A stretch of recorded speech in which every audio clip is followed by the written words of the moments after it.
This is The Litter Box, a Detroit Lions podcast with your hosts, Chet West and Bill Patterson. Litterbox Lions listeners, we have a tilt against America's team this week.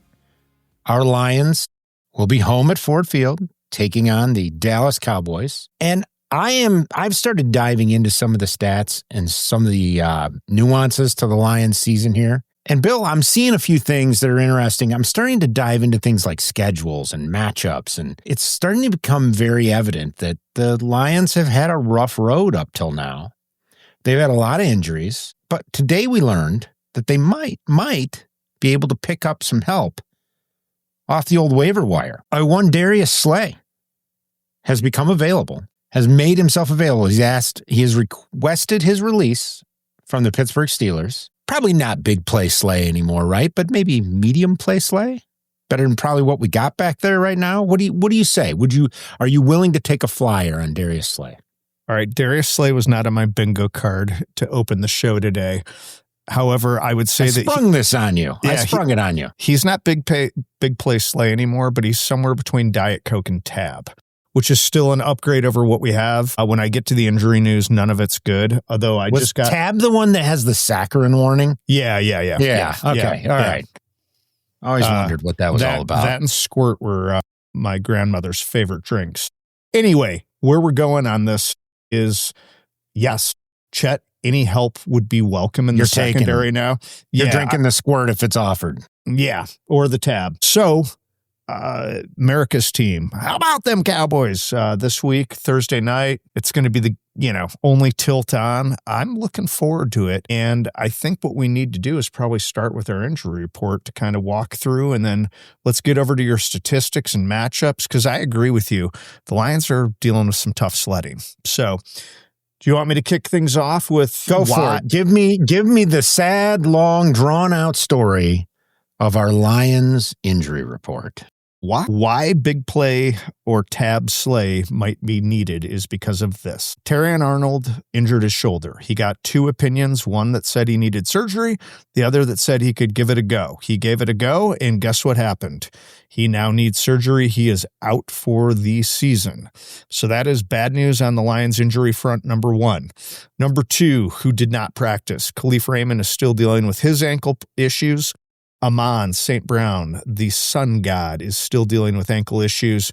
Brock Wright has a neck issue, and I read today, Chet, that he's out. I think he's out for the season. It's a fractured trachea. What's going on with the throats and tracheas and whatnot on this team?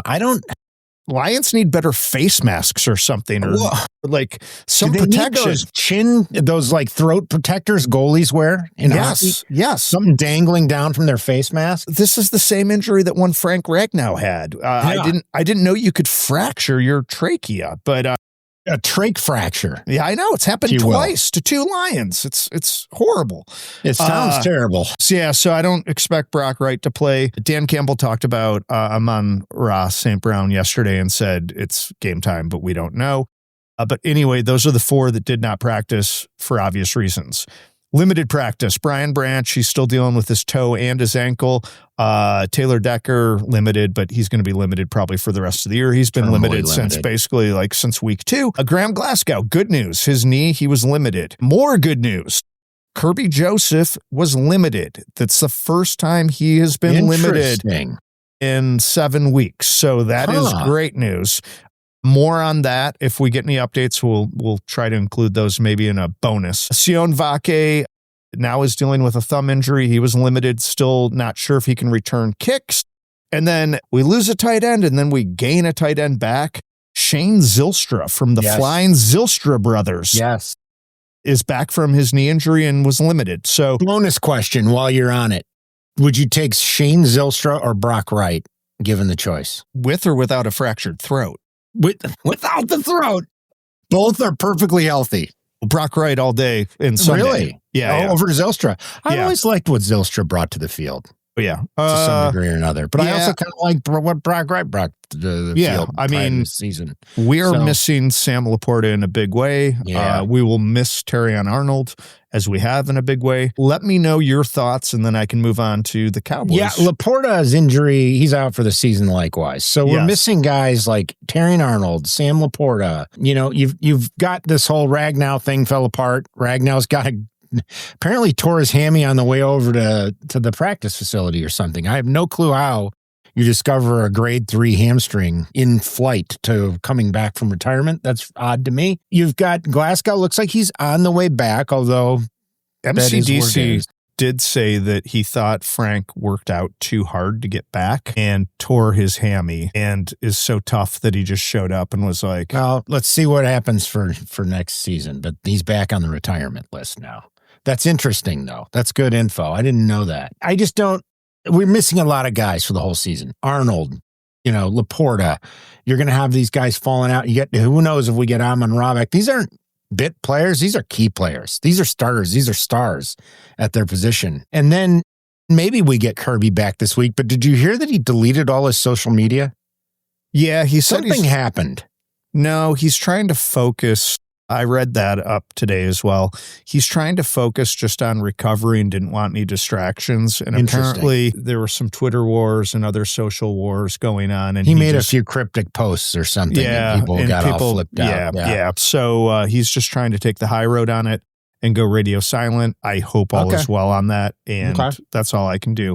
Let's do some stats. Let's do some matches. Are you ready to get off the depressing news of injuries? We need to do Cowboys as well. Oh, gosh. Yeah. Yeah, all right. okay. And then this will make us happier, right? Well, hold on. I have one more for you. Okay. If I tore my hamstring or you tore your hamstring, I don't know that I could pod, let alone show up to do a physical. It would be rough. I mean, you were in a boot for a while and podding. You did okay with that. I can play hurt. You did pretty well. There were a couple drugged out days where you're on some painkillers, but you did pretty well. Yeah, acetaminophen. Really knocking it out. Anyway, Jadeveon Clowney, their edge, is dealing with a hammy. He did not practice. Tyler Guyton, their starting offensive tackle, is dealing with an ankle. He did not practice. Hakeem Adinje is the other offensive tackle. He is also dealing with a knee injury. He was limited. Now we're going to go to the secondary. Trayvon Diggs, cornerback, dealing with a knee, limited. Their other edge, dealing with a shoulder, limited. Malik Hooker, free safety, back, limited. James Houston, we remember him, Lions fans. He's not much of an edge. He's dealing with a foot and ankle, limited. This is a name for you, Chet. George Pickens, dealing with a calf and a knee, limited. Donovan Wilson, safety, dealing with a neck, non-fractured trachea, but he's still limited. And then we've got 4 full practices. Deron Bland, who is one of their starting corners. Kailin Carson, dealing with a hammy, full participant. Osa Odighizuwa, defensive tackle, dealing with an elbow. He's not really going to be much of a difference maker. He's a depth piece, full practice and full participant. And then Kevontae Turpin, their number 3 receiver, is dealing with a shoulder injury. He was a full participant, but he looked pretty gimpy from the video I saw. So they're dealing with a host of injuries. So it is basically week 14 in the NFL. And that is our injury report. Let's get into some stats and matchups. Let's do that. Now, I would like you to tell me what the Lions are going to have to prepare for with this Cowboys offense. An explosive offense that is currently ranking amongst the top in the NFL. Right now, the Indianapolis Colts are averaging the most points per game at 29.8. Number 2 is going to be your Dallas Cowboys at 29.3. And then tied for third place is going to be your Detroit Lions at 29.2 with the Seattle Seahawks. Now let's talk a little bit about yards per game. That's where the edge is decisively in the Cowboys' favor. They lead the league in 1,717 yards, Chet. That's an average of just under 400 yards a game. That's 393.1. Our Lions are at total for the season 4,515 for an average of 376.3. Where we want to get into the weeds, Chet, is this. Dallas does their damage through the air. 3,255 yards for an average of 271.3 a game. Detroit also does some damage through the air, but not nearly as much as Dallas does. 2,858 for an average of 238.2. The opposite can be said for rushing. The Lions, 1,657 yards, which comes out to 138.1 a game. The Cowboys, 1,462 for 121.8. So if anything, you're looking at two explosive offenses, but the Cowboys are going to want to do their damage through the air against our beat up secondary. I think the Lions are going to want to run the ball to establish play action and then pick on some of those injuries that I talked about, both at the safety spots and at the starting cornerback spots for the Cowboys. I'm going to throw some defensive stats at you here that stick out to me that are pretty incredible. First of all, for as successful as the Cowboys offense is, their defense is an atrocity. And with all those injuries, I can't imagine it's going to be any better. For total defense, total team defense, defensive yards on average allowed, the Cowboys are 29th out of 32 teams. They allow 376.2 yards per game.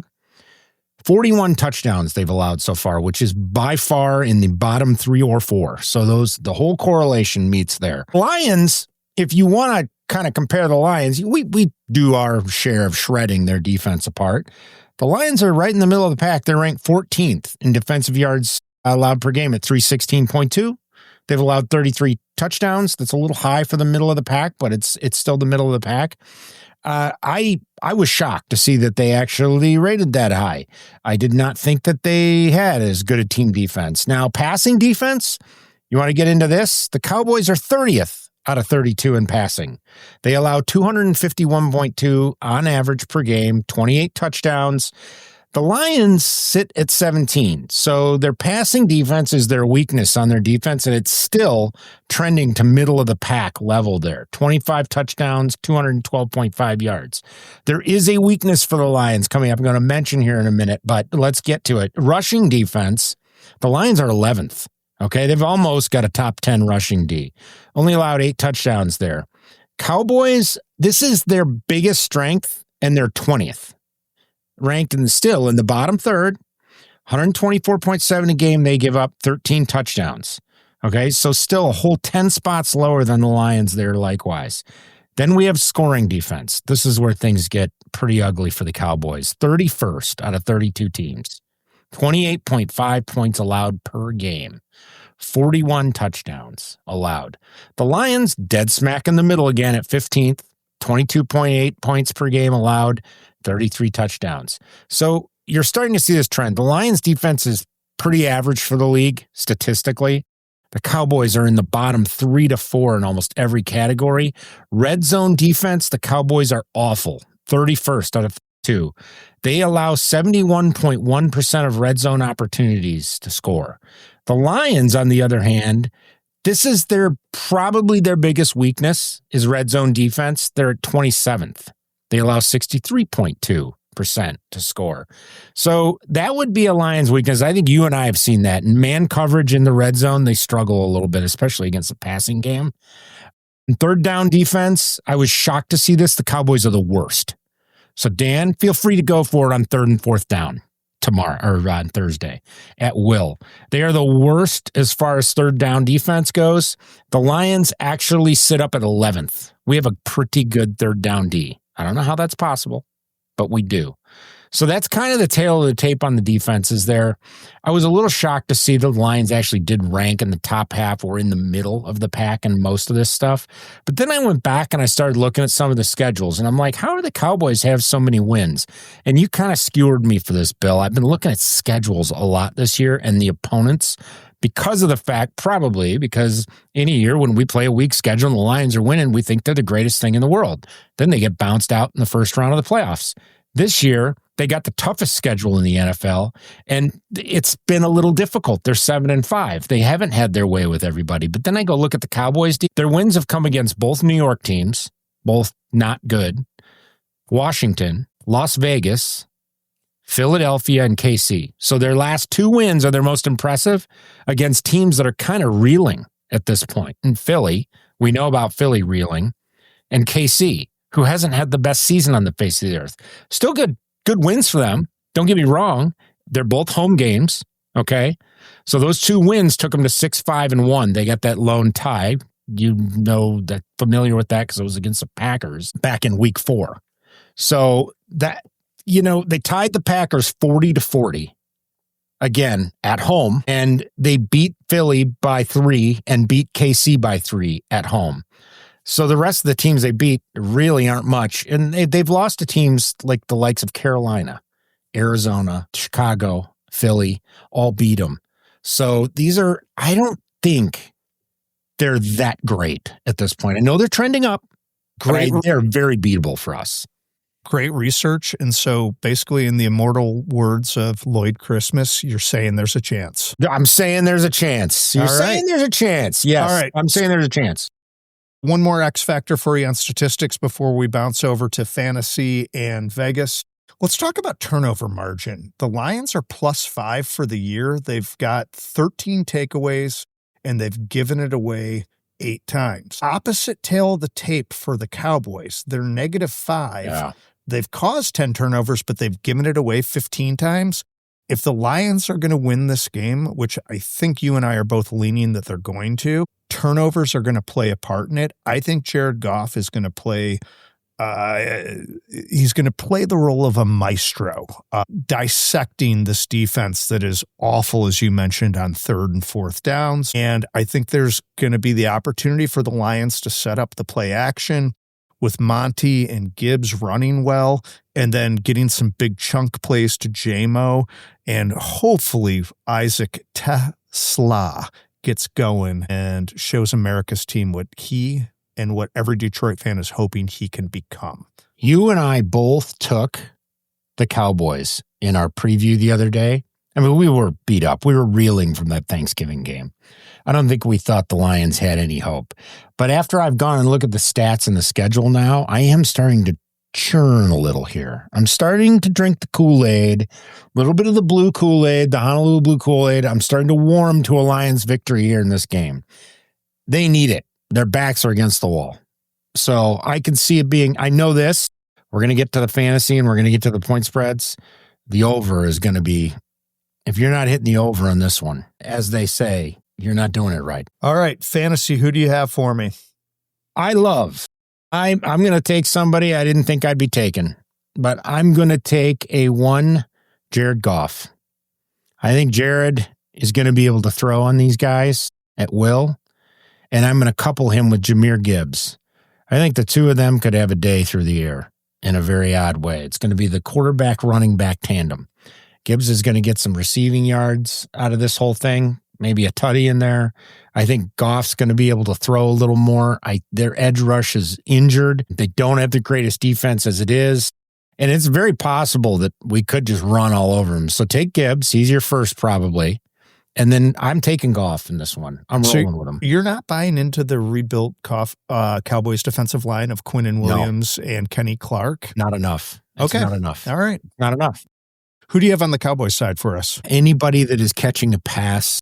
George Pickens, Dak Prescott throwing to him probably isn't a bad pick.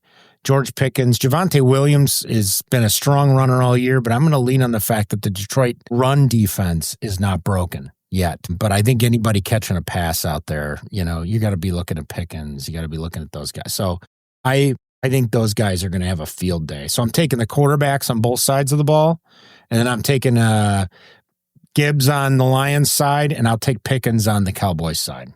All right. Good stuff there. It's not fantasy related. I do think one of the difference makers in this game, though, is going to be our guy, Jack Fox. Really? Booming punts when the Lions have to punt, which won't be often, but I think he is going to have one of his good special teams days.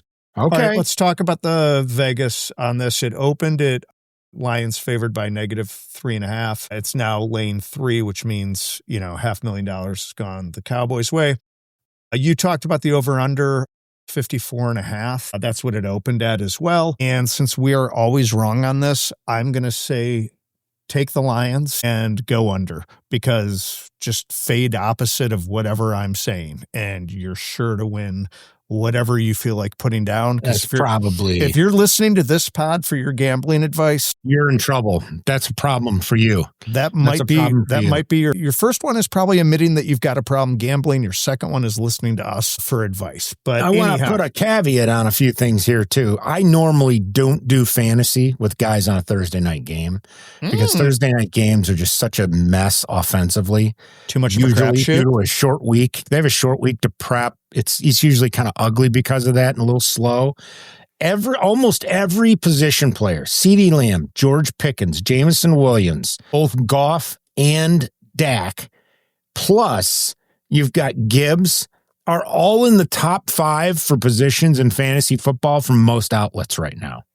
And that's incredible. I mean, that for a Thursday night game, that's incredible. Jake Ferguson is 7th in tight end rankings, right around there for the Cowboys. He could do some damage to us too. So if you need a tight end to drop in there, drop old Fergie, Jake in there. Other than that, yeah, I think this is going to be an offensive explosion this week.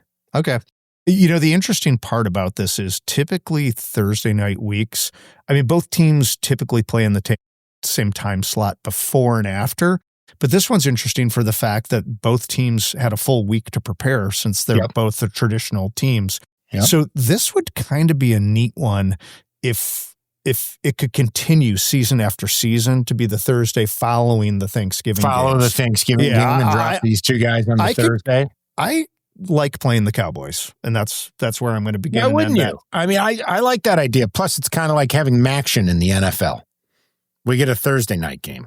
I like it. A weeknight game. Yeah.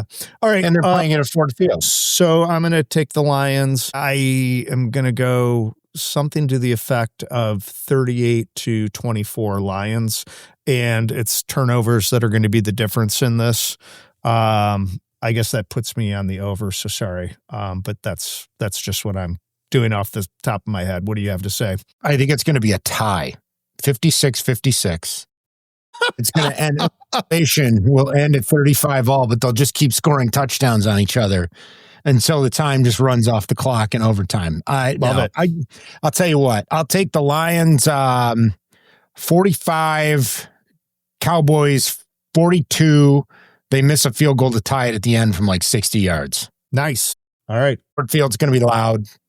Let's go Honolulu Blue and Silver. Thank you for listening to the Detroit Lions Litter Box. I'm your co-host, Billy P., with my co-host, Chet West. We thank you for listening, and go Lions. Go Lions.